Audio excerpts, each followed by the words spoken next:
Welcome to the Miami Heat Zone podcast. I'm your host, Martel Llewellyn. Guys, if you are a Miami Heat fan, continue to like, share, comment, subscribe. Thank you for all the support. Guys, we are so close to 3,000 subscribers. If you're watching this video, hit that subscribe button, and I appreciate all the support. So not surprising to hear this after a loss like last night, but word is the Miami Heat are not done making moves. Looking at what they could do with Caleb and going to be active in the buyout market looking at wings. Now, last night, the Miami Heat had a terrible loss to the Memphis Grizzlies without Ja Morant, without Baines, without Steven Adams. But that's the Miami Heat for you. This offense has looked absolutely atrocious.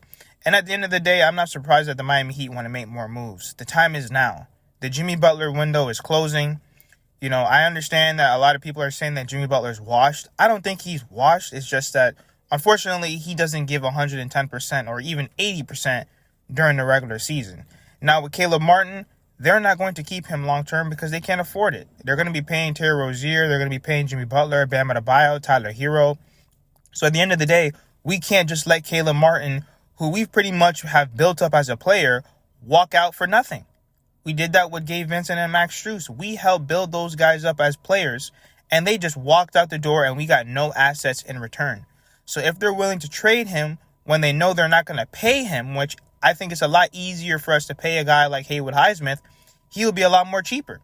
So at the end of the day, I'm all for trading Caleb Martin. Don't get me wrong. I think he's a good player and he fits on this Miami Heat team. But there's names as Dorian Finney-Smith, Royce O'Neal, and there's a bunch of other guys that the Miami Heat are probably looking at. But I know that those are two of the guys that they have made phone calls about.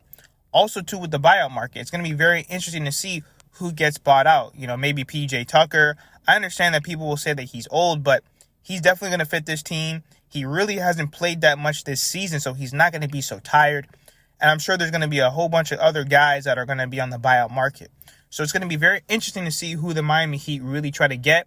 I just think that they have to continue to improve this roster around Jimmy, Bam, and Tyler. I know a lot of people want Tyler Hero to go to the bench. They want Duncan Robinson to start.